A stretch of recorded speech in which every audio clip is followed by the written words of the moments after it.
انہوں نے جواب دیا کہ عبداللہ تو بہت عبادت کرنے والے ہیں، عبداللہ تو بہت اچھے عابد ہیں، مطلب ان کی تعریف کی تھوڑا سا ایسے بول کر کے سامنے والے کو سمجھ میں آ جائے. ان کو آ گیا سمجھ میں کہ یہ دونوں کے بیچ میں کچھ نہیں چل رہا ہے. یہ لوگ مطلب کہ ان کا جو بیٹا ہے وہ دھیان ہی نہیں دیتا اپنی وائف پر، نئی نویلی وائف پر. ان کو کمپلین کرنا پڑا محمد صلی اللہ علیہ وسلم کو کہ ایسا ایسا بات ہے، اور محمد صلی اللہ علیہ وسلم ان کو سمجھائیں عبداللہ رضی اللہ عنہ کو کہ ایسا مت کرو. مطلب کہ یہ واقعہ ایک بار آپ نے سنا تھا، وہ ابو دردہ رضی اللہ عنہ جن کو سلمان الفارسی رضی اللہ عنہ سمجھاتے ہیں، لیکن اتنا زیادہ نہیں تھا، یہ ان سے بھی ایک لیول اوپر تھے اور ان کو بار بار سمجھانا پڑا. اور اتنا زیادہ عبادت کرنے والے، ہر اعتبار سے ایکسلنس انہوں نے حاصل کیا، چاہے جنگ کے میدان میں ہو، چاہے علم کی بات ہو، چاہے اپنی عبادت کی بات ہو. مطلب یہ تین الگ الگ ڈپارٹمنٹ ہیں. اپنی عبادت ایک چیز ہوتی ہے، علم الگ چیز ہوتی ہے، اور جو پریکٹیکل اسکلس ہے وہ الگ چیز ہوتی ہے. انہوں نے تینوں میں ماسٹری کی تھی. اور ان کے ابو جو کہ خود اتنے بڑے صحابی بنے آگے چل کے، ارے انہوں نے لیڈرشپ کی پوزیشن سنبھالی، بڑی بڑی لیڈرشپ کی پوزیشن سنبھالی، اور مسلمانوں کو بہت ہیلپ کیا ایکسپینڈ کرنے میں اور ایک پراپر سویلائزیشن بنانے میں. کیونکہ قریش کے ٹائم سے، یعنی کہ جب یہ نان مسلم تھے اس ٹائم سے بھی انہوں نے بہت بڑے بڑے کام کیا. اگر قریش نے مسلمانوں کو وہاں سے واپس لینے کے لیے، ایک کنگ سے بات کرنے کے لیے اس ینگ ایج میں اگر عمرو بن عاص کو بھیجا، تو سوچئے کہ جب وہ میچور ہوئے ہوں گے تو وہ کس لیول پر پہنچے ہوں گے.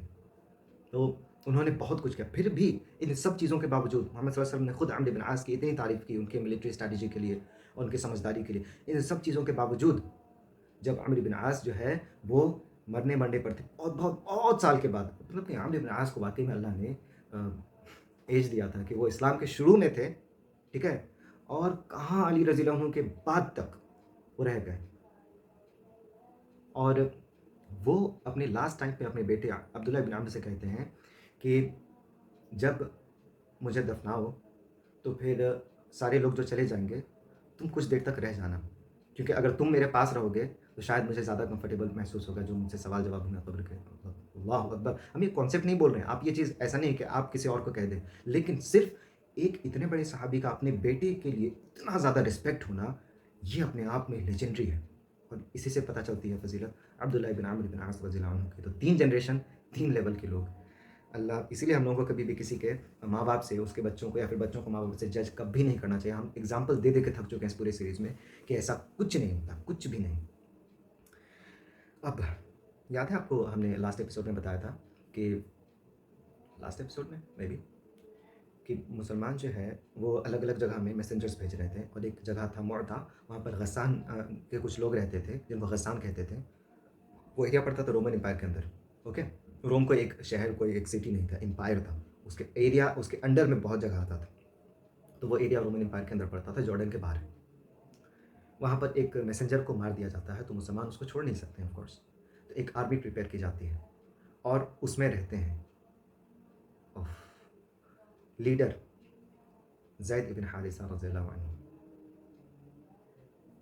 جب کبھی بھی محمد صلی اللہ علیہ وسلم نے کسی بھی آرمی میں، کسی بھی گروپ میں زید رضی اللہ عنہ کو رکھا ہے تو ان کو ہمیشہ لیڈرشپ کی پوزیشن میں رکھا، ہمیشہ نمبر 1 رہے.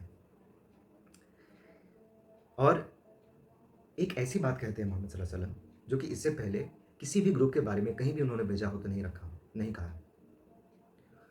محمد صلی اللہ علیہ وسلم کہتے ہیں کہ اگر زید جو ہے وہ شہید ہو جاتے ہیں تو جعفر بن ابی طالب رضی اللہ عنہ، جو کون ہے وہ آپ اچھے سے جانتے ہو، وہ لیڈرشپ سنبھالیں گے.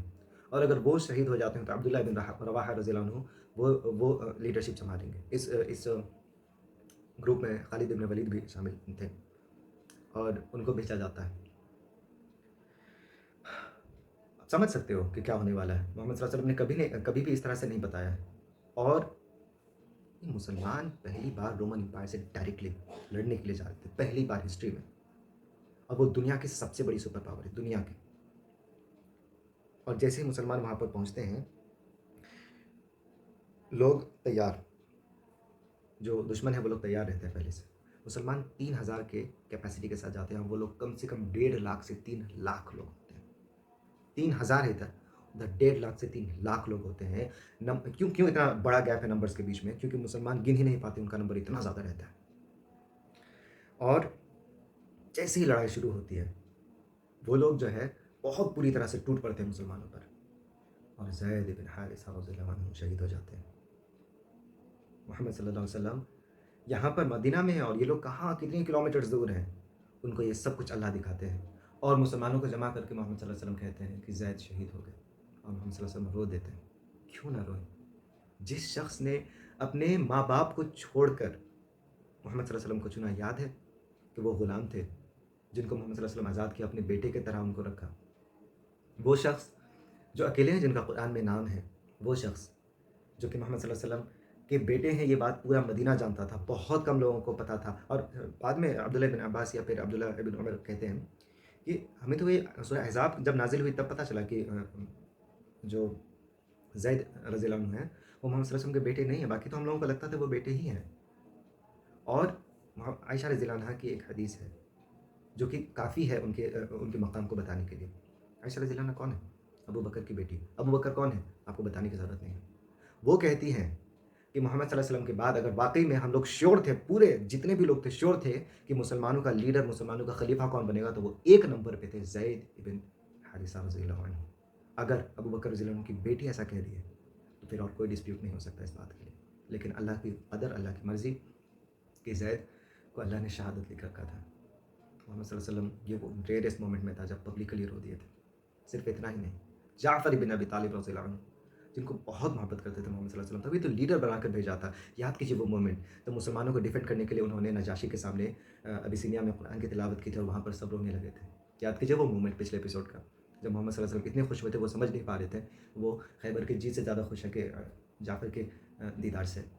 وہ صحابی جیسے ہی زید رضی اللہ عنہ جو ہے وہ شہید ہوتے ہیں، وہ مسلمانوں کا جھنڈا پکڑتے ہیں اور ان کا ایک ہاتھ کاٹ دیا جاتا ہے، ان کا دوسرا ہاتھ کاٹ دیا جاتا ہے. ان کے جسم میں صحابہ بتاتے ہیں کہ 90 زخم تھے، لیکن سارے کے سارے سامنے کی طرف تھے. اس کا مطلب ہے کہ چاہے کتنی بھی تکلیف جھیلی انہوں نے کبھی بھی پیچھے مڑ کر نہیں دیکھا.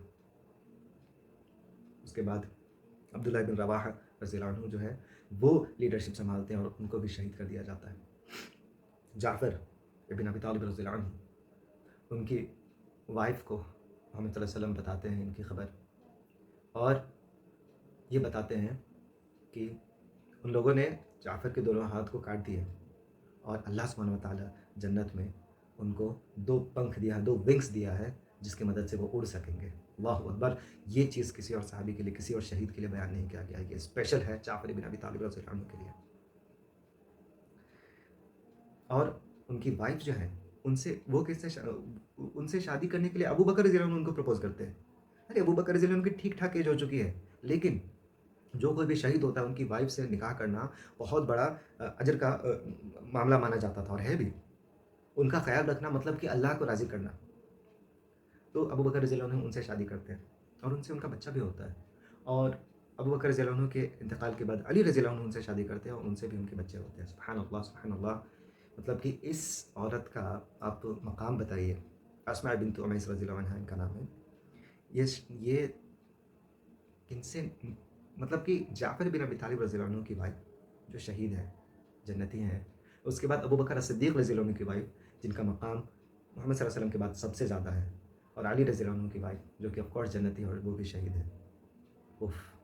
مسلمان کس طرح سے ڈھونڈتے تھے ایسے عورتوں کو جو کہ جن کی شادی کر کے یہ لوگ عبادت کی طرح سمجھتے تھے.